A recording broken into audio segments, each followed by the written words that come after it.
O que é o sincretismo religioso? Sincretismo religioso é, acima de tudo, ressignificação, né?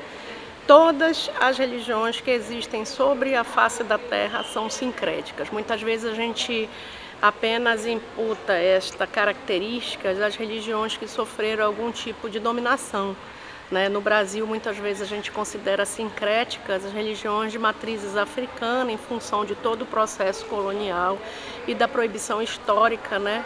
Da liberdade, do direito ao culto durante o período colonial e durante o Império. Mas efetivamente todas as religiões que existem são sincréticas, né? E o sincretismo é fruto de um contato intercultural.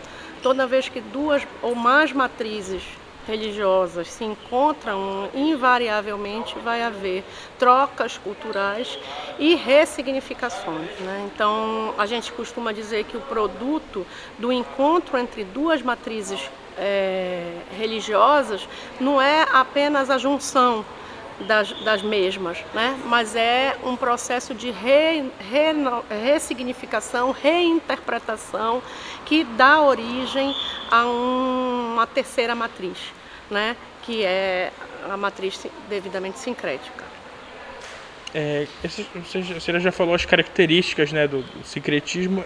Como você explica o sincretismo religioso, né, na questão dos santos católicos do Brasil com as religiões de matriz africana?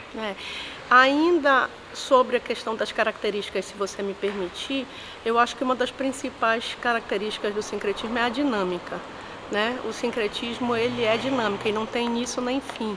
Ele vai estar o tempo todo se refazendo.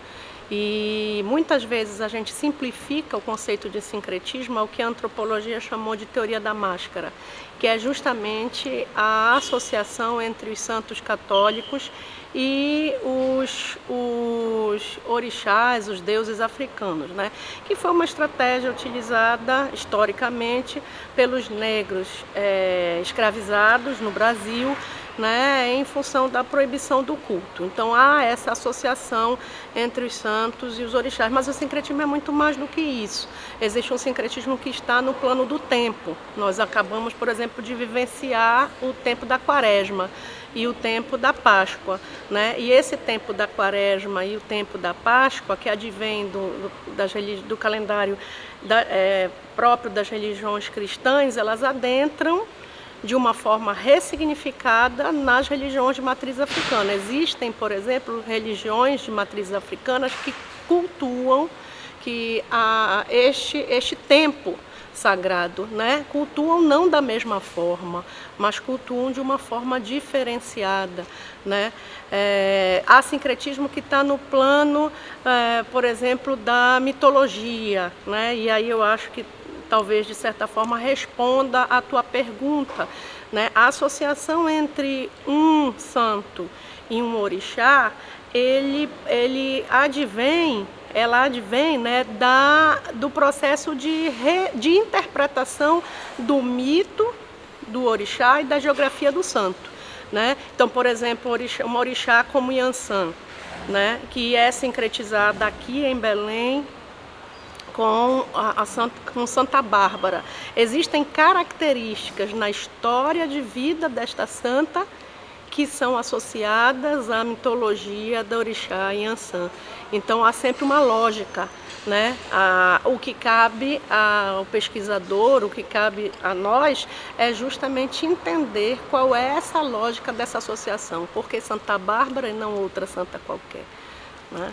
Santo Antônio, por exemplo, que tem forte vinculação a Exu, São Jorge, que tem forte vinculação a Ogum, né? Eles não são a mesma coisa. Nenhum afro-religioso vai dizer, olha, tá ali em meio a um ritual, vai dizer, tá baixando São Jorge, né? Eles sabem que que São Jorge é São Jorge e que Ogum é Ogum, mas existem características comuns na história dos dois personagens.